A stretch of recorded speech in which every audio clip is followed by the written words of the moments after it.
Hare Krishna. In Srimad Bhagavatam 6.1.9, Shri Rajovacha Drishta Shrutabhyam Yat Papam Jnanan Api Atmano Hitam Karoti Bhuyo Vivasha Prayashchittamatho Katha. Maharaj Parikshit, he speaks to Vyasdev, that is son of Vyasdev. One may know that sinful activity is injurious for him because he actually sees that a criminal is punished by the government and rebuked by people in general. But when he hears from scriptures and learned scholars that one is thrown into hellish conditions in the next life for committing sinful acts, nevertheless, in spite of such knowledge, one is forced to commit sins again and again, even after performing acts of atonement. So, what is the value of such atonement? This is a question Parikshit has for Shukdev Maharaj.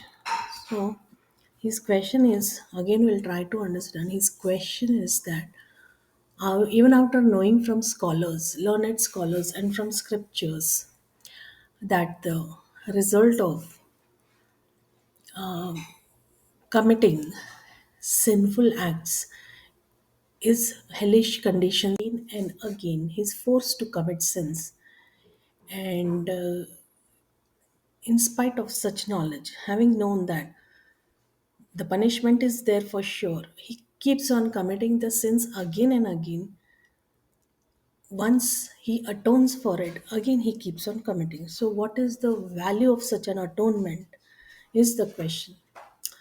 The purport to this is in some religious sects, a sinful man goes to a priest to confess his acts of sin and pay a fine, but then he again commits the same sins and returns to confess them again. This is the practice of a professional sinner. Parikshit Maharaj's observations indicate that even 5,000 years ago, it was the practice of criminals to atone for their crimes but then commit the same crimes again, as if forced to do so. Therefore, owing to his practical experience, Parikshit Maharaj saw that the process of repeatedly sinning and atoning is pointless. Repeatedly sinning and atoning for it is pointless because once you sin, then you atone for it, then again you commit sins, and then having realized that we had committed sins again, then again atone for it. So this is pointless. That is what Parishad Maharaj is saying. Regardless of how many times he's punished, one who is attached to sense enjoyment will commit sinful acts again and again until he's trained to refrain from enjoying his senses. Now he will keep committing this sinful acts again and again of sense enjoyment. And till when will this continue? Until he's trained to refrain from enjoying his senses. This is the thing given. The word vivash is used here in indicating that even one who does not want to commit sinful acts will be forced to do so by habit. So Parikshit Maharaj therefore considered the word vivash is used here in indicating that even one who does not want to commit sinful acts will be forced to do so by habit. So Parikshit Maharaj therefore considered the process of atonement to have a little value for saving one from sinful acts. This is what is the purport. So if you commit sins and you atone for it and then again commit sins, then what is the value of such an atonement is the question by Parikshit Maharaj. And the purport to it is that a person commits sins and of sense sense enjoyment, and then he atones for it, but he will continue to do so unless he is trained to control his senses and refrain from enjoying his senses. So this process of repeatedly sinning and atoning is pointless until the senses are trained to be controlled. And what is the control? Refrain from the sense enjoyment, enjoying his senses. So, the point here is mentioned, which is important, that once he atones and he commits crimes, he atones for it, but then again he is not able to control that committing of crime again. So he must fall into that again. So, what is the meaning of this atonement, this kind of atonement? So, this is the question. And then again he commits sinful acts and he'll be forced to do so by habit. So, therefore, Parikshit Maharaj, he considered this process of atonement to have little value for saving one from sinful acts. And then in the next, we see text 10, Pachin Nivartate Bhadrat, Pachit Chirati Tatpuna, Prayashchittam Atho Partham, Manne Kunjar Shauchavat. Sometimes one who is very alert as to not commit sinful acts is victimized by sinful life again. I therefore consider this process of repeated sinning and atoning to be useless. It is like bathing of an elephant, for an elephant cleanses itself by taking a full bath, but then throws dust over its head and body as soon as it returns to the land. So here is given the example of an elephant. It is related to an elephant. When Parikshit Maharaj inquired how a human being could free himself from sinful activities so as not to be forced to go to hellish planetary systems after death, Shukdev Goswami answered that the process of counteracting sinful life is atonement. So, in this way, Shukdev Goswami tested the intelligence of Maharaj Parikshit, who passed the examination by refusing to accept this process as a genuine. Now, Parikshit Maharaj is expecting another answer from his spiritual master Shukdev Goswami. श्रीपादरायणिर् उवाच कर्मण कर्म निहरहारो निर्हारो न हि आत्यन्तिक इष्यते अविद्वद् अधिकारित्वात् प्रायश्चित्तं विमर्शनम्. Shukdev Goswami, the son of Vedavyas, answered, My dear king, since acts meant to neutralize impious actions are also fruitive, since acts meant to neutralize impious actions are also fruitive, they will not release one from the tendency to act fruitively. Persons who subject themselves to the rules and regulations of atonement are not at all intelligent. Indeed, they are in the mode of darkness. Unless one is freed from the mode of ignorance, trying to counteract one action through another is useless because this will not uproot one's desires. Thus, even though one may superficially seem pious, he will undoubtedly be prone to act impiously. Therefore, real atonement is enlightenment in perfect knowledge, Vedant, by which one understands the supreme absolute truth. So, this is a very nice dialogue between the two, where they are discussing that the acts meant to neutralize impious actions are also fruitive. No one thinks over it deeply. They will not release them from the tendency to act fruitively. And the persons who subject themselves to the rules and regulations of atonement are not at all intelligent. They are in the mode of darkness. The rules and regulations of atonement, prayashchitta, that is called prayashchitta. So, the this is very logical actually. Impious actions, the means to neutralize impious actions are also fruitive. So, karma, giving more karma. So, this is what is mentioned here. Karma is like that. Karma gives more karma, fruitive actions. So, he will undoubtedly be prone to act impiously. Karma means more karma.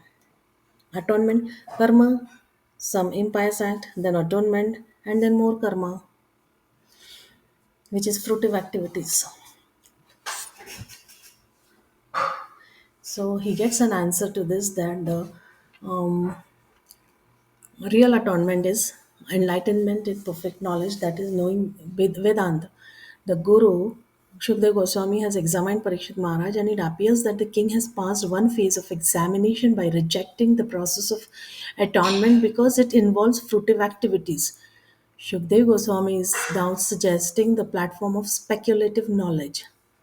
Progressing from Karmakand to Gyankand, he is proposing Prayashchittam Vimarshanam. A real atonement is full knowledge.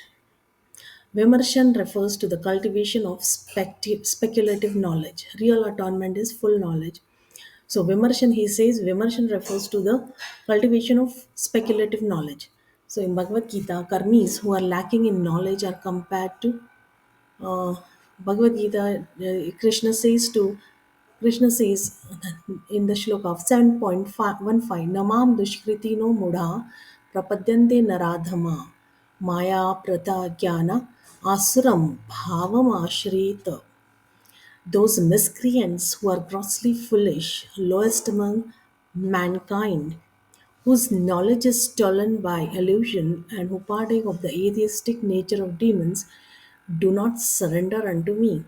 So, karmis who engage in sinful acts and don't know the true objective of life are mudhas, asses they say, mudhas, mudamati, mudhas. Vimarshan is explained in Bhagavad Gita 15:15, where Krishna says, Vedescha sarvar aham eva vedya. The purpose of Vedic study is to understand the Supreme Personality of Godhead. If one studies Vedanta but merely advances somewhat in speculative knowledge and does not understand the Supreme Lord, one remains the same Mudha. Mudha. As stated in Bhagavad Gita 7.19, one attains real knowledge when he understands Krishna and surrenders unto him. Bahunam janmanam ante jnanavan mam prapadyate. To become learned and free from material contamination, one should try to understand Krishna. For one is thus immediately liberated from all pious and impious activities and their reactions. So, liberated from pious and impious. What is that? Janma Mrityu. Pious and impious. It's a cycle. Janma Mrityu.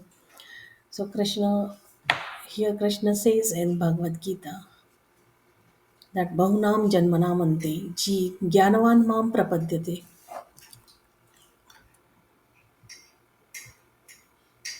नाश्नत पथ्यम एवान्नं व्याधयो विभवन्ति हि एवं नियमाकृत राजन् शनैः क्षेमाय कल्पते. My dear king, if a distressed person eats the pure, uncontaminated food prescribed by a physician, he is gradually cured and the disease no longer touches him. Similarly, if one follows the regulative principles of knowledge, he gradually progresses towards liberation from material contamination. One is gradually purified if one cultivates knowledge.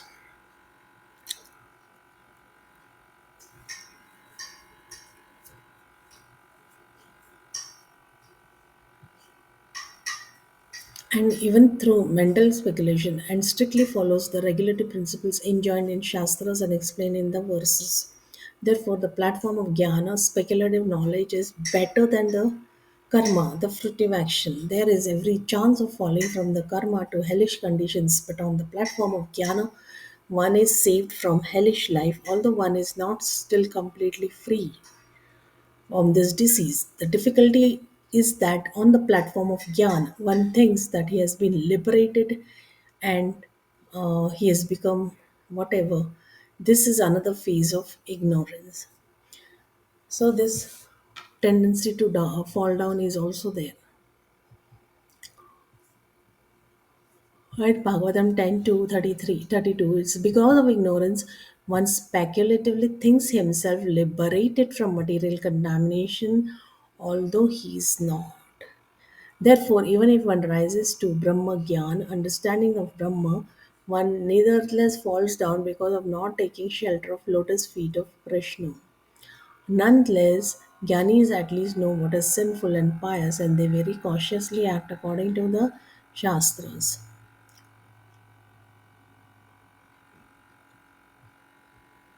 So, in the text 13 and 14, it is said what needs to be done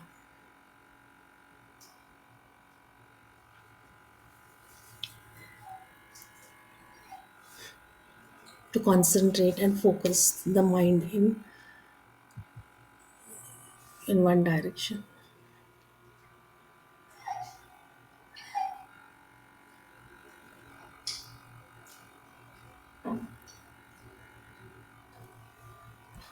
So, that the solution given is that one must follow the regulative principles in the path of devotional service, controlling the tongue.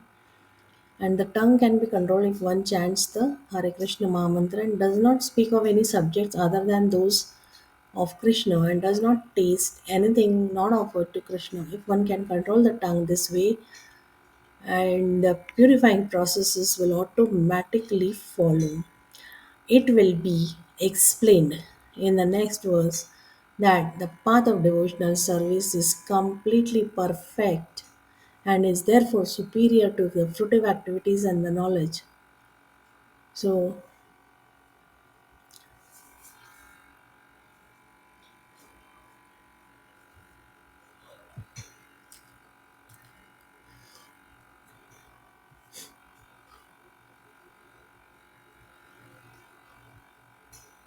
further examples are given from Rupa Goswami's book, and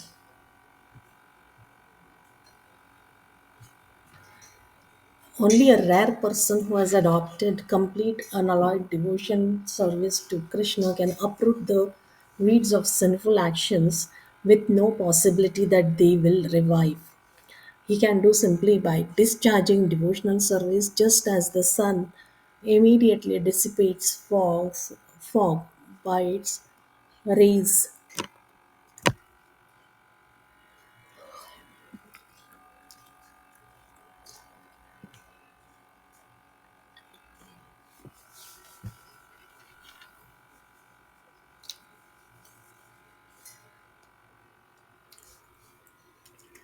So, if one becomes attached to devotional service, however, his desires for material enjoyment are automatically vanquished without separate endeavor. This is the mercy of the Lord. This is the so both sinful and pious activities become distasteful to him if he is situated in devotional service. Both pious and impious are actually due to ignorance because living entity as an eternal servant of Krishna has no need to act for his personal sense gratification. Therefore, as soon as one is reclaimed to the platform of devotional service, he gives up his attachment for pious and impious activities and is interested only in what will satisfy Krishna. So, this process of bhakti or devotional service to Krishna relieves one from reaction of all activities.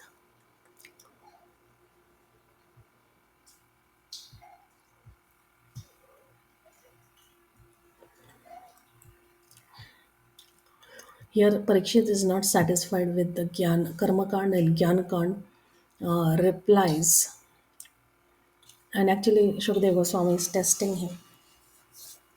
So, since he was not satisfied with this Karmakand and Gyanakand, his guru, Shukdev Goswami, knowing his heart well, explains the transcendental bliss of devotional service.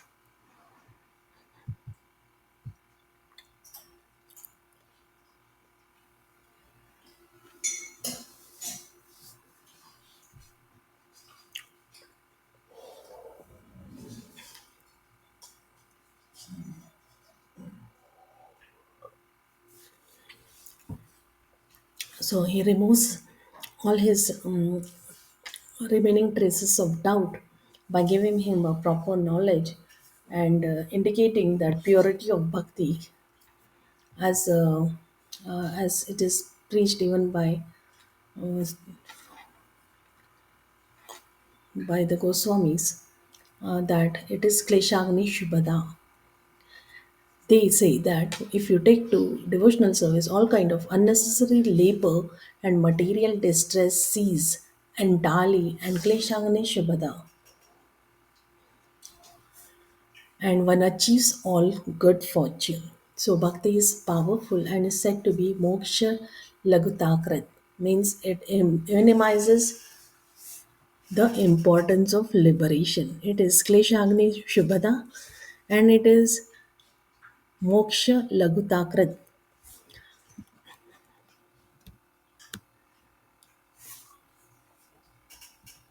So when one takes to devotional service, all the sinful life phases, including prarabdha or prarabdha bij, are vanquished. So this is the way, and he gets his answer.